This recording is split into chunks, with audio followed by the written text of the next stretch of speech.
صدق اللہ العلی العظیم۔ قال اللہ عز اسمہ فی شان حبیبہ مخبرا وآمرا ان اللہ وملائکتہ یصلون علی النبی یا ایھا الذین آمنوا صلوا علیہ وسلموا تسلیما مولایا صلی وسلم دائما ابدا علی حبیبک خیر الخلق کلہم محمد ذکرہ روح لانفسنا محمد شکرہ فرد علی الامم۔ آپ سبحان اللہ اس لیے نہیں بولیں گے کہ آپ کو اس کا معنی نہیں پتا، معنی بھی بتاتا ہوں۔ سبحان اللہ۔ جس طرح قصیدہ بردہ امام بوصیری رحمۃ اللہ تعالی علیہ نے لکھا، ایک ہے قصیدہ محمدیہ، یہ بھی امام بوصیری نے لکھا۔ انہوں نے فرمایا محمد ذکرہ روح لانفسنا، محمد صلی اللہ علیہ وآلہ وسلم کا ذکر ہماری جانوں کی جان ہے۔ محمد شکرہ فرد علی الامم، محمد صلی اللہ علیہ وآلہ وسلم کا شکر بجا لانا تمام امتوں پر واجب ہے۔ محمد بہجۃ الدنیا وزینتها، محمد کاشف الغمات والظلم، محمد صلی اللہ علیہ وآلہ وسلم دنیا کی زیب و زینت اور دنیا کی رونق ہیں۔ محمد صلی اللہ علیہ وآلہ وسلم غموں اور تاریکیوں کو دور کرنے والے ہیں۔ یا رب صلی وسلم دائما ابدا علی حبیبک خیر الخلق کلہم۔ رب کائنات مالک ارض و سماوات کی حمد و ثنا اور اس کے حبیب لبیب سید المرسلین خاتم النبیین شفیع المذنبین علیہ الصلاۃ والتسلیم کے دربار بے مثال میں نذرانے درود و سلام عرض کرنے کی سعادت اور شرف کے بعد، برادر مکرم حضرت مولانا حافظ محمد افضل حسینی صاحب خطیب و امام صدر الدین شاہ بادشاہ رحمۃ اللہ تعالی علیہ، پیر طریقت صاحبزادہ حاجی عبید اللہ قریشی سبحانی صاحب، اور ہمارے شہر سکھر کے معروف ثناخواں محترم جناب محمد حسین بشیر قادری صاحب، اور یہاں جتنے شرکاء محفل میلاد میں تشریف فرما ہیں سب کو السلام علیکم ورحمۃ اللہ وبرکاتہ۔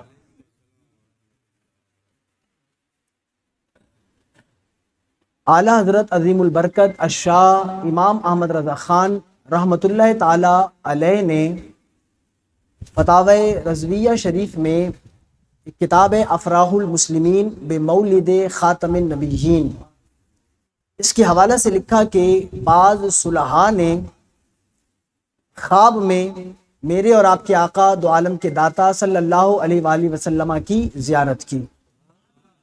حضور سید عالم صلی اللہ علیہ وآلہ وسلم کے جمال جہاں آرا سے فیضیاب ہوئے، عرض کی یا رسول اللہ صلی اللہ علیہ وآلہ وسلم، ہم آپ صلی اللہ علیہ وآلہ وسلم کی ولادت کا جشن مناتے ہیں، آپ صلی اللہ علیہ وآلہ وسلم ہمارے اس عمل کو کیسے دیکھتے ہیں؟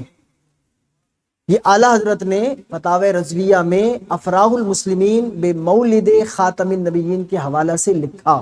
حضور سے صلحاء نے سوال کیا، ہمارے آقا ہمارے مولا صلی اللہ علیہ وآلہ وسلم نے فرمایا من فرح بنا فرحنا بہ، حضور نے فرمایا کہ جو ہمارا ذکر کر کے خوش ہوتا ہے، جو ہمارا تذکرہ کر کے خوش ہوتا ہے، فرحنا بہ، ہم بھی اس سے خوش ہوتے ہیں اور اس سے راضی ہوتے ہیں۔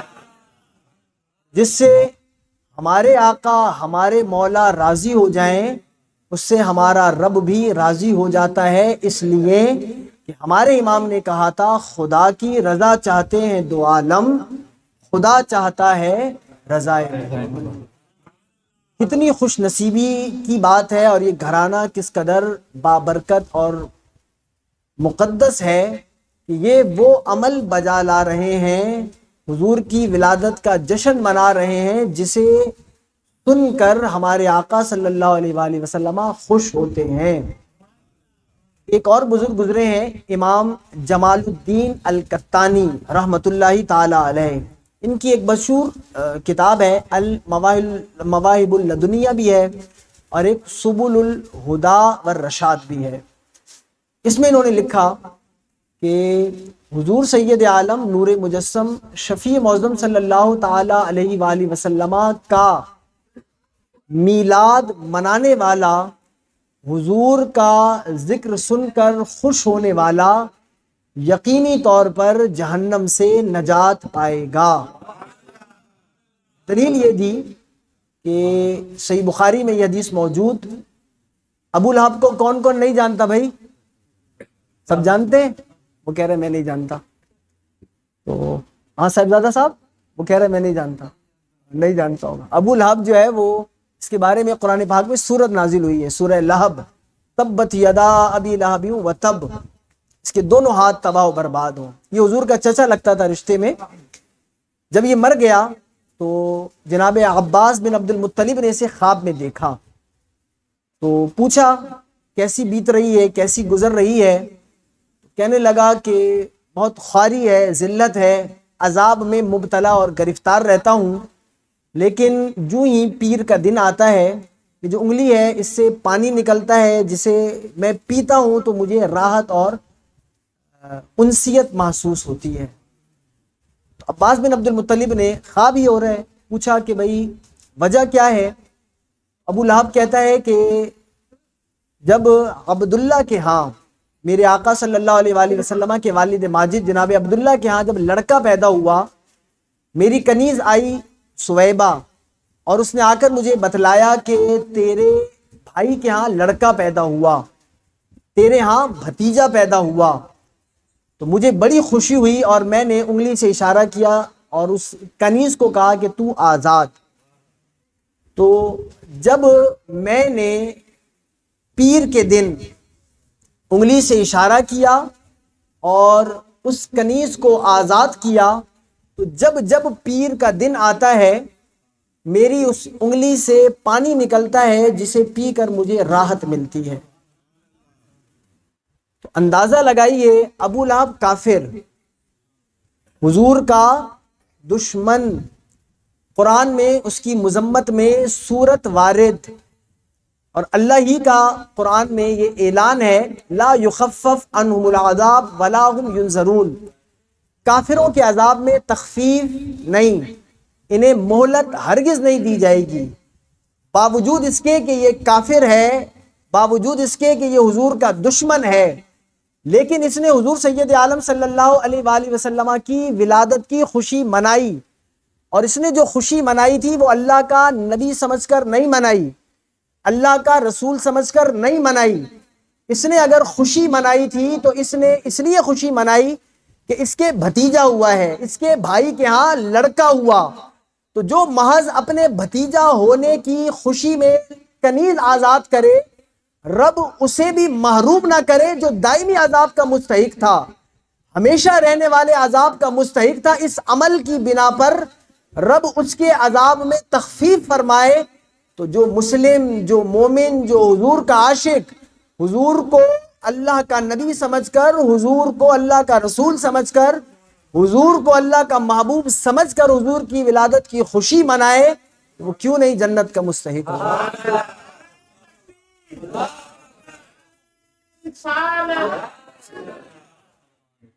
حضور سید عالم صلی اللہ علیہ وآلہ وسلم کی ولادت کی خوشی منانا یہ ایک ایسا بہترین عمل ہے جس پر اللہ دوزخ سے نجات بھی عطا فرماتا ہے اور جنت کا مجدہ اور نوید بھی سناتا ہے۔ کیونکہ تقریر کا میرا موضوع اور عنوان ہے وما آتاکم الرسول فخذوہ وما نہاکم عنہ، جو رسول دیں وہ لے لو، جس سے منع کریں وہ رک جائیں۔ اعلیٰ حضرت کے ایک شہزادے ہیں، مفتی اعظم ہند شاہ مصطفیٰ رضا خان رحمۃ اللہ تعالی علیہ، انہوں نے ایک نعتیہ اشعار کہے، ہمارے آقا کے لیے فرمایا انہیں خدا نے کیا اپنے ملک کا مالک، انہیں خدا نے کیا اپنے ملک کا مالک، انہی کے قبضے میں رب کے خزانے آئے ہیں، جو چاہیں گے جسے چاہیں گے یہ اسے دیں گے، کریم ہے یہ خزانے لٹانے آئے ہیں، سنو گے لا نہ نوری زبان کریم سے، سنو گے لا نہ زبان کریم سے نوری، یہ فیض و جود کے دریا بہانے آئے ہیں۔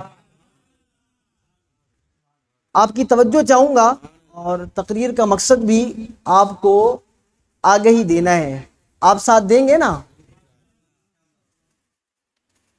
حضور سید عالم صلی اللہ علیہ وآلہ وسلم اعلی حضرت نے کہا تھا نا کہ خالق کل نے آپ کو مالک کل بنا دیا، دونوں جہاں آپ کے قبضہ و اختیار میں۔ حضور سید عالم صلی اللہ علیہ وآلہ وسلم اللہ جل وعلا کی عطا سے، اللہ کے اذن اور اجازت سے اس کائنات کے مالک و مختار ہیں۔ اس کی چند مثالیں میں آپ کے سامنے پیش کروں گا اور آپ کی توجہ بھی چاہوں گا۔ ایک صحابیہ گزری ہیں حضرت اسماء بنت عمیس رضی اللہ تعالی عنہا۔ اب کون ہے جو ان کو جانتا ہے بھائی کوئی جو سیدہ اسماء بنت امیس کو جانتا ہو اسٹیج کے احباب کے علاوہ؟ کوئی نہیں جانتا۔ یہ ہیں سیدنا جعفر رضی اللہ تعالی عنہ کی زوجہ محترمہ۔ سبحان اللہ تو کہیں۔ سیدنا جعفر رضی اللہ تعالیٰ عنہ کو جانتے ہیں؟ ہاں، جعفر طیار۔ یہ کون ہیں؟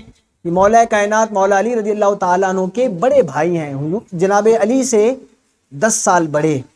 کتنے سال بڑے؟ انہیں طیار کیوں کہا جاتا ہے؟ ملک شام میں ایک جنگ ہوئی تھی، جنگ موتا، اور ہمارے آقا صلی اللہ علیہ وآلہ وسلم نے اس زمانہ میں جب جنگ ہوتی تھی جھنڈا دیا جاتا تھا، علم جسے کہتے ہیں، وہ علم نہیں جو آپ مراد لے رہے ہیں، جھنڈا یہاں بات ہے، اور وہ فتح کی علامت ہوا کرتا تھا۔ جب تک وہ موجود ہوتا تھا سپاہی لڑا کرتے تھے۔ ہمارے آقا صلی اللہ علیہ وآلہ وسلم نے جناب زید بن حارثہ کو اس جنگ کا لیڈر بنایا تھا اور کہا تھا کہ اگر ان کو شہادت میسر ہو جائے تو پھر جناب جعفر طیار اس علم اور جھنڈا کو لے لے، یہ شہادت انہیں مل جائے تو جناب عبداللہ بن رواحہ کے پاس جھنڈا آئے گا، اور پھر اس کے بعد جناب خالد بن ولید کا۔ جنگ موتا ملک شام میں ہو رہی ہے، حضور مدینہ طیبہ میں ہے۔ تو جب جنگ چھڑی اور لڑائی آگے بڑھی، ہمارے آقا صلی اللہ علیہ وآلہ وسلم اللہ کی دی ہوئی قوت اور طاقت سے مدینہ طیبہ میں بیٹھ کر بتلا رہے ہیں کہ ابھی جو علم ہے وہ جناب زید بن حارثہ کے ہاتھ میں ہے، یہ شہید ہو گئے۔ اب جو علم اور جھنڈا ہے وہ جناب جعفر طیار کے ہاتھ میں ہے، یہ بھی شہید ہو گئے۔ اب جو جھنڈا اور علم ہے وہ عبداللہ ابن رواحہ کے ہاتھ میں ہے۔ فرمایا یہ بھی شہید ہو گئے، اب جھنڈا اس شخص کے ہاتھ میں ہے جو اللہ کی تلواروں میں سے ایک تلوار ہے، اور وہ خالد بن ولید ہے، اور اللہ اس کے ہاتھ پر فتح دے گا۔ جعفر طیار رضی اللہ تعالیٰ عنہ کا جب ایک بازو شہید ہوا تو آپ نے دوسرے بازو سے اس علم اور جھنڈا کو اٹھا لیا۔ جب دوسرا بازو شہید ہوا تو سیرت نگاروں نے لکھا کہ آپ نے اس اپنے دہن اور منہ سے اس علم اور جھنڈے کی ڈنڈی کو تھام لیا، اور جب آپ شہید ہوئے تو دیکھنے والوں نے کہا کہ 70 سے زائد زخم آپ کے سینہ پر تھے، کوئی زخم آپ کی پشت پر نہ تھا۔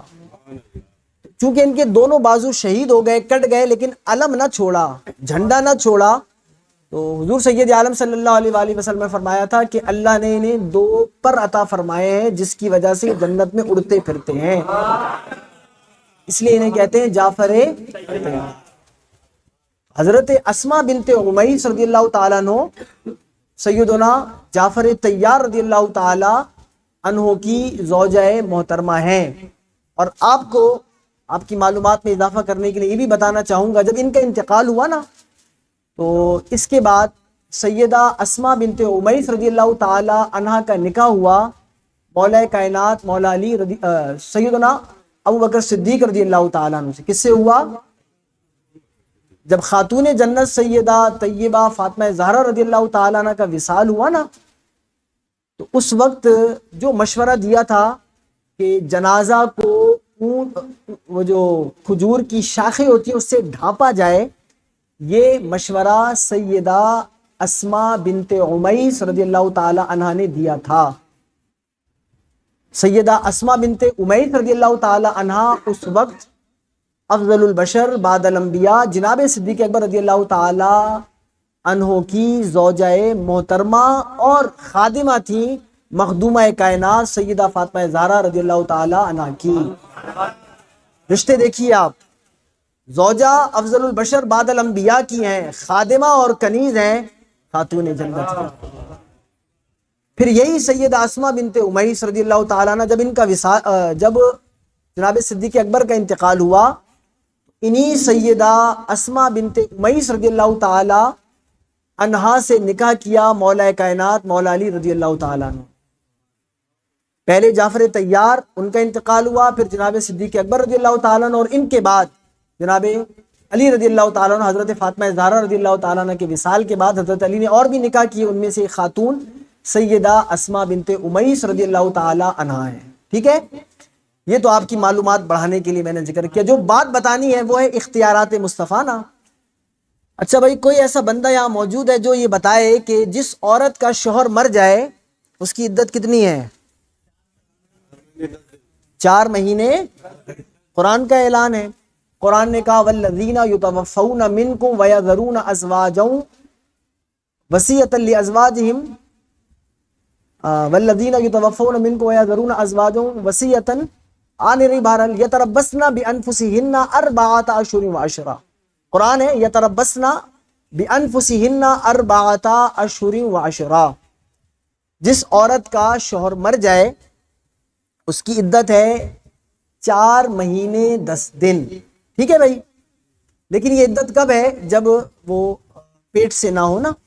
اگر پیٹ سے ہوگی تو پھر اس کی عدت ہوتی ہے وضع حمل۔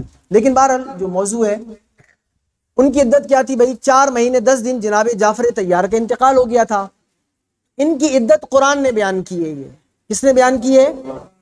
4 مہینے 10 دن۔ جو عورت جس کا خاوند مرے گا اس کی عدت 4 مہینے 10 دن تا قیام قیامت۔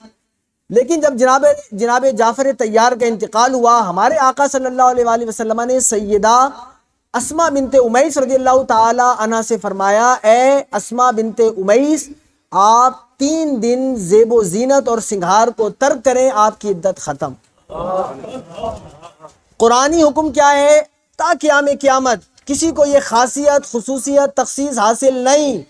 یہ ہمارے آقا ہیں جنہیں رب نے مالک و مختار بنایا۔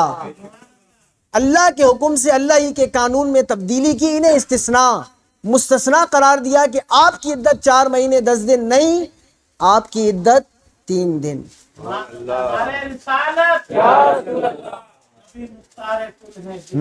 چاہیں عطا کریں۔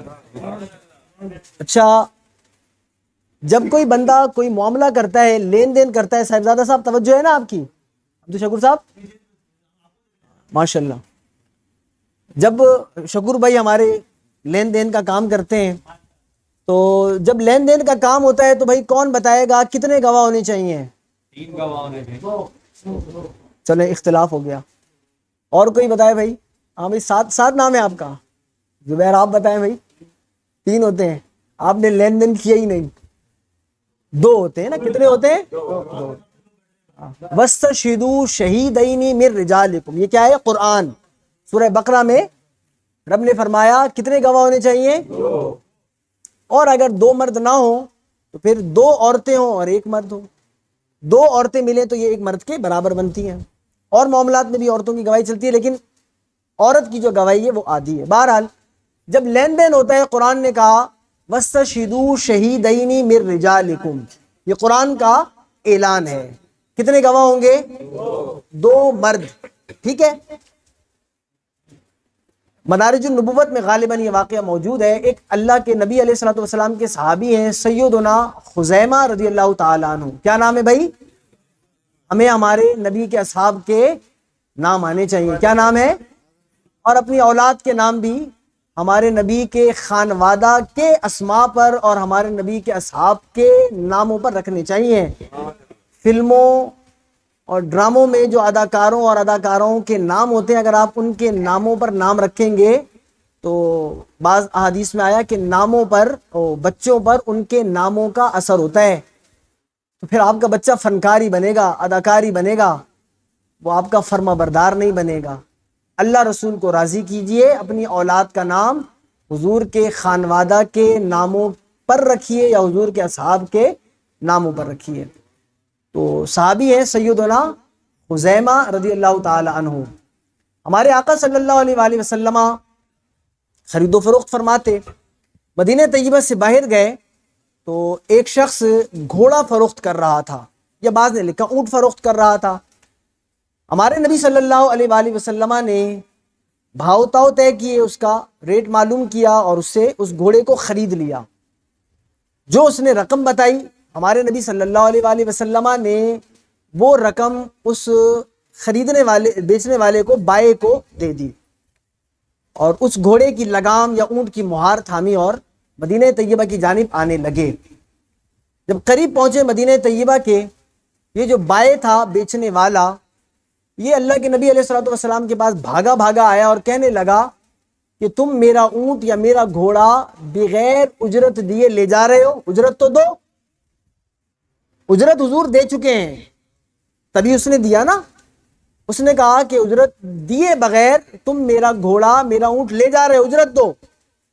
اللہ کے نبی علیہ الصلوۃ والسلام فرما رہے ہیں کہ اجرت تو دی ہے، عوض تو دیا ہے، اس کا ثمن دیا ہے۔ وہ کہنے لگا نہیں، آپ جھوٹ بولتے ہیں، آپ نے اس کی اجرت نہیں دی، عوض نہیں دیا۔ شور بڑا، جناب خزیمہ بن ثابت رضی اللہ تعالیٰ عنہ دور سے دیکھ رہے ہیں ہمارے آقا صلی اللہ علیہ وآلہ وسلم ایک اونٹ کی لگام اور اونٹ کی گھوڑے کی لگام یا اونٹ کی مہار تھامے آ رہے ہیں، اور ایک شخص جو ہے وہ بحث و مباحثہ کر رہے، دوڑے آتے ہیں، دریافت کرتے ہیں کیا معاملہ ہے۔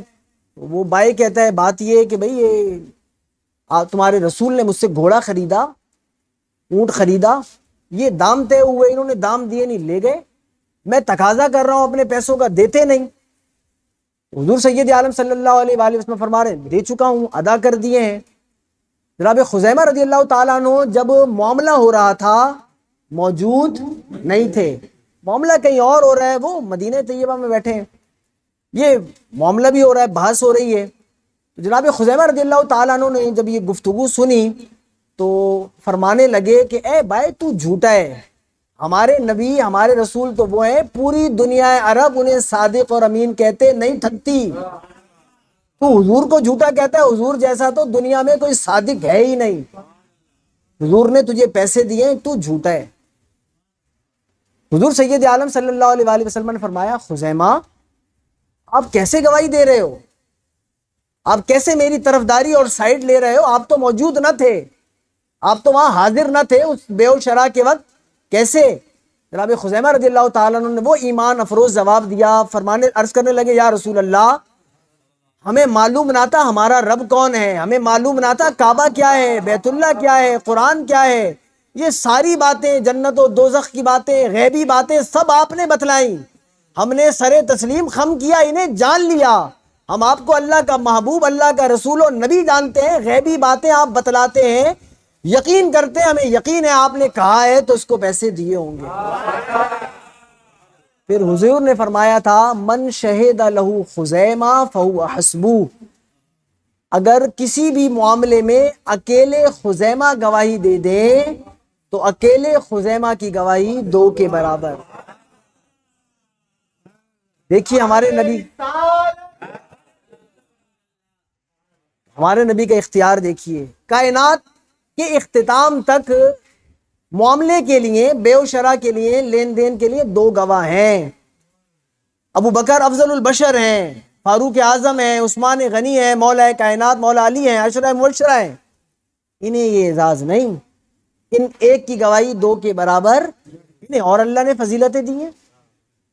ہر صحابی کے اللہ نے اپنے حبیب کے توسل اور تصدق سے ایک ایسی خوبی دی کسی اور کو نہ ملے، تو یہ ایک اکیلے صحابی جن کی گواہی، ایک اور پھر اجازت، آپ کہیں گے تو مثالیں چلتی رہیں گی یہاں صاحبزادہ صاحب۔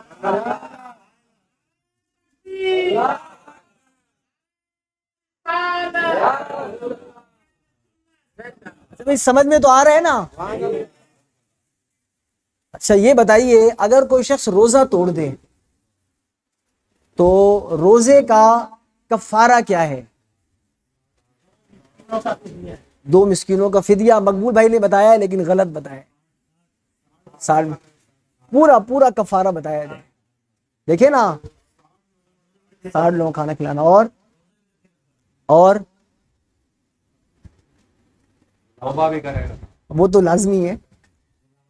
ہاں، تو اگر کوئی شخص عمدن جان بوجھ کر روزہ توڑے، بھولے سے ٹوٹ جاتا ہے تو اس کے لیے قضا ہوتی ہے، کفارہ نہیں ہوتا۔ کفارہ ہوتا ہے جان بوجھ کر کھانے سے، پینے سے، وغیرہ سے۔ اگر کوئی شخص جان بوجھ کر روزہ توڑے، اس کا کفارہ ہے غلام آزاد کرنا۔ اگر غلام نہ ہو، اب ہے بھی نہیں، پھر 60 مسکینوں کو کھانا کھلانا، یا پہلے یہ کہ 60 روزے رکھنا، 60 روزے رکھنے پر بھی قادر نہ ہو تو 60 مسکینوں کو کھانا کھلانا۔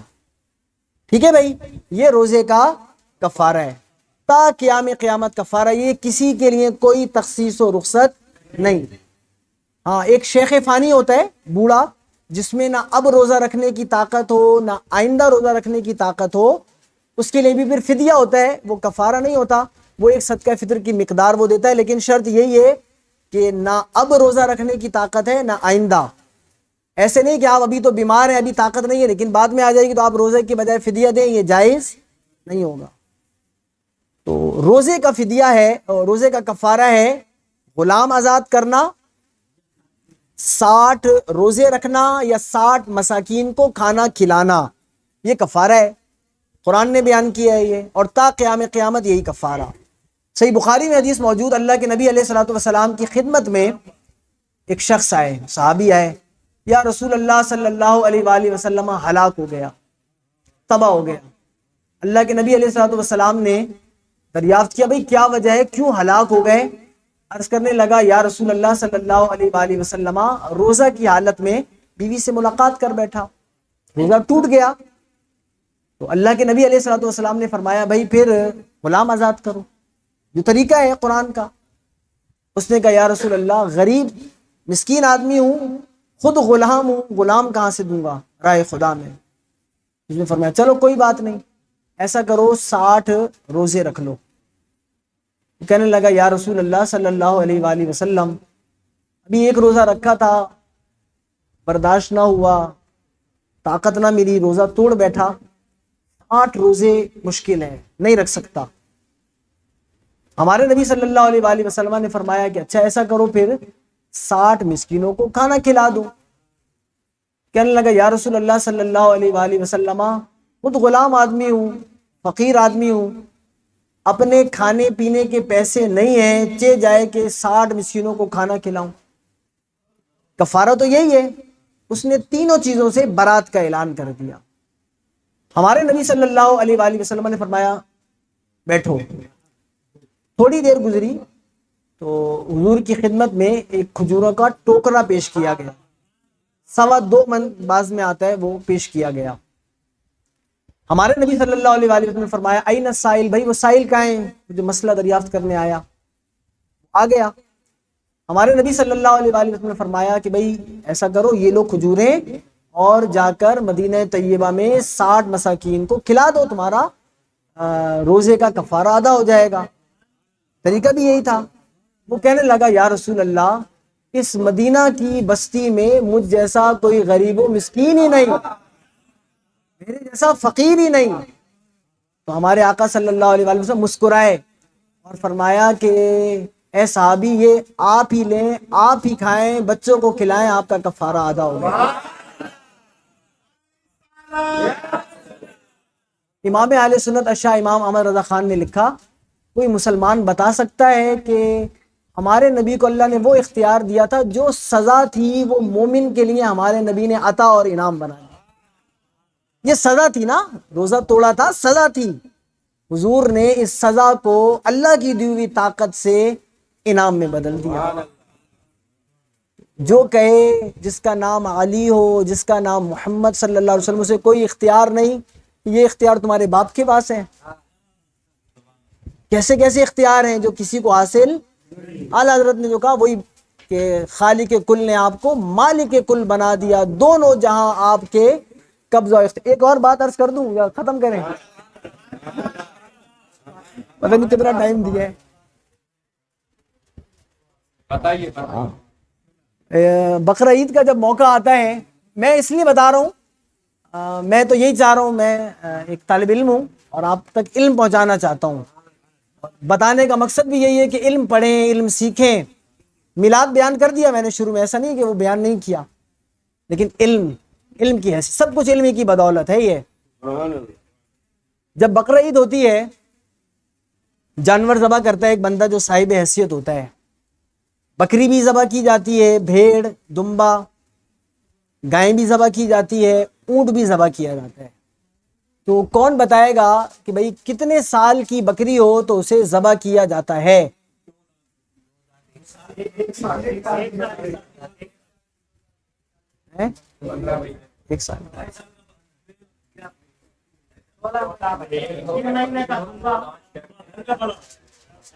اب دیکھو یہ کتنا فائدہ دے رہا ہوں میں، نہیں مانیں گے نہیں۔ ہاں صاحبزادہ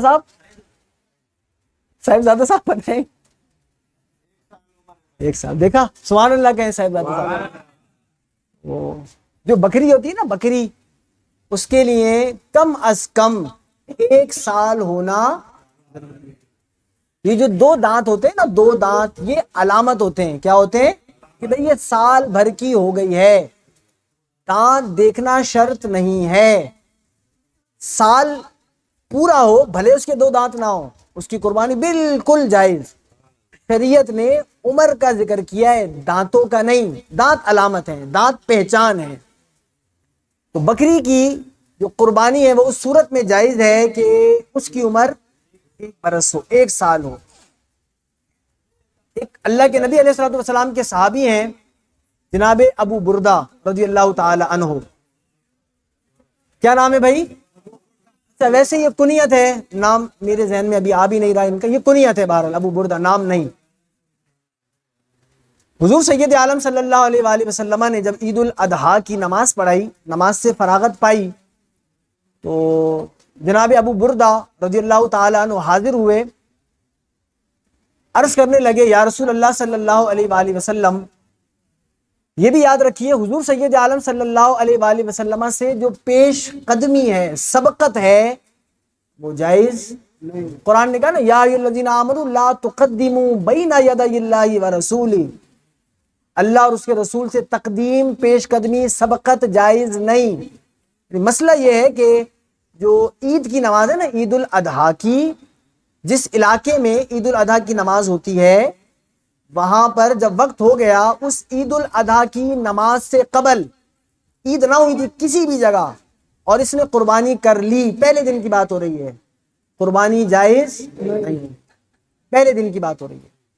جناب ابو بردہ رضی اللہ تعالیٰ عنہ حاضر ہوئے، عرض کرنے لگے یا رسول اللہ صلی اللہ علیہ وآلہ وسلم، آپ نماز پڑھا رہے تھے، گھر میں حاجت ضرورت تھی، تو میں نے عجلت کی وجہ سے جو میرے پاس جانور موجود تھا وہ میں نے ذبح کر دیا۔